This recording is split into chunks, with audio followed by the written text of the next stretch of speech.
तो गाइज वो दिन आ गया है जो हमने पहले एपिसोड में देखा था और आज हम वही देखने वाले हैं, तो एंड तक जरूर देखना। खैर मैं एक्सप्लेन करने जा रहा हूँ नारुतो शिपुडेन का एपिसोड नंबर 46। तो अगर आपने पिछले एपिसोड को स्किप कर दिया है तो ऊपर आई बटन पर लिंक मिल जाएगा। तो चलिए शुरू करते हैं बिना किसी देरी के। तो एपिसोड की शुरुआत में यामाटो नारुतो को कहते हैं कि जिसने साकुरा को चोट पहुँचाया है वो और कोई नहीं तुम थे, और ये सुनकर नारुतो का होश उड़ जाता है। फिर हम एक पार्क देखते हैं जिसमें एक जगह पूरा तबाह हो चुका था। वहीं पर जिराया बहुत बुरी तरह घायल पड़े हुए थे और कहते हैं कि नारुतो क्या तुम्हें सच में याद नहीं क्या हुआ था।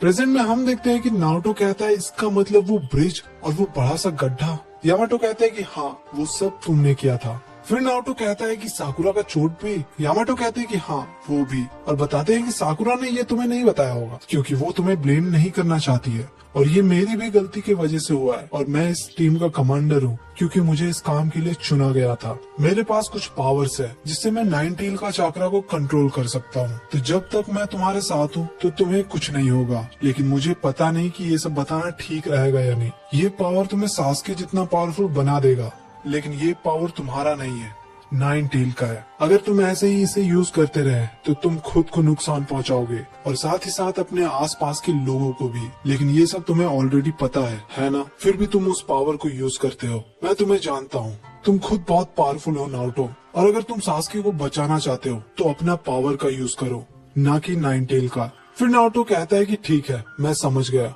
उधर हम देखते हैं ओरोचिमारू, साय और काबुटो को। साय अपना मुंह धो रहा था। फिर ओरोचिमारू कहता है कि काबुटो ये सब हम बाद में नहीं कर सकते। फिर हम देखते हैं काबुटो अपना नाइफ धो रहा था और कहता है कि अगर नाइफ को धोया नहीं तो ये खराब हो सकता है। वहीं साकुरा का हाथ ऑलमोस्ट हील हो चुका था। फिर वो अपने बैग से कुछ निकालने लगती है। फिर हम देखते हैं साय को, वो अपना मुंह धोकर पोंछ रहा था।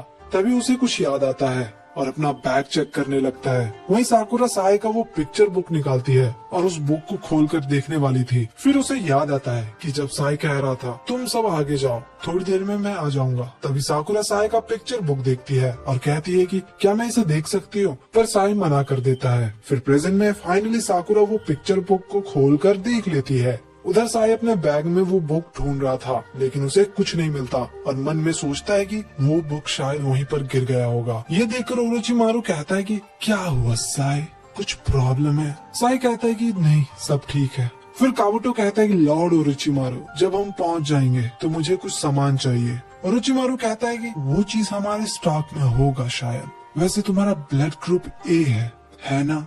काबुटो कहता है कि नहीं मेरा तो AB+ है। उधर हम देखते हैं यामाटो और नारुतो प्लान को डिस्कस कर रहे थे। तभी साकुरा आवाज लगाती है दोनों को और कहती है कि जल्दी इधर आओ, मुझे कुछ दिखाना है आप दोनों को। फिर दोनों साकुरा के पास आते हैं और कहते हैं कि ये तो साय का बुक है। यामाटो कहते हैं कि हाँ बताओ क्या पता चला इससे। साकुरा कहती है कि मुझे भी लगा था कि कुछ पता चलेगा, लेकिन फिर वो बुक खोलती है और बताती है कि बुक में कोई भी डायलॉग नहीं लिखा है, सिर्फ पिक्चर्स है फ्रंट और बैक साइड में, और लेफ्ट वाला पिक्चर हर बार चेंज होता है।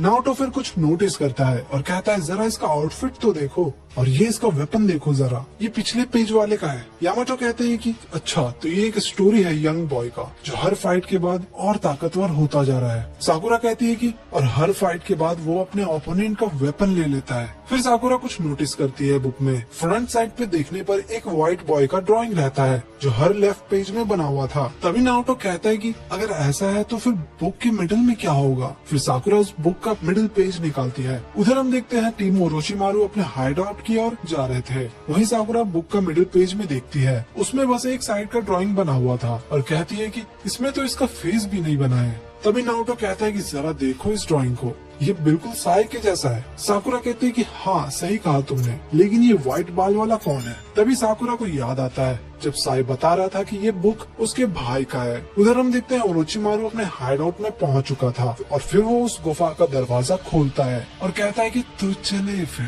तो सारे लोग गुफा के अंदर चले जाते हैं, लेकिन गुफा के बाहर हम देखते हैं यामाटो का क्लोन छिपा हुआ था और वो सब कुछ देख लेता है। फिर यामाटो का क्लोन उनको इन्फॉर्म कर देता है कि हाइड आउट का पता चल चुका है। ये सुनकर यामाटो कहते हैं कि मेरे क्लोन ने बताया है कि हाइड आउट पता चल चुका है, तो चलो चलते हैं। फिर हम देखते हैं टीम ओरोचिमारू गुफा के अंदर घुस चुके थे।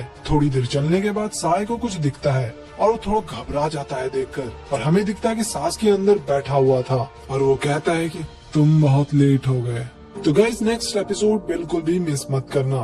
वो बहुत ज्यादा इम्पोर्टेंट होने वाला है। और अगर आपने इस चैनल को सब्सक्राइब नहीं किया है तो तुरंत जाकर कर लो।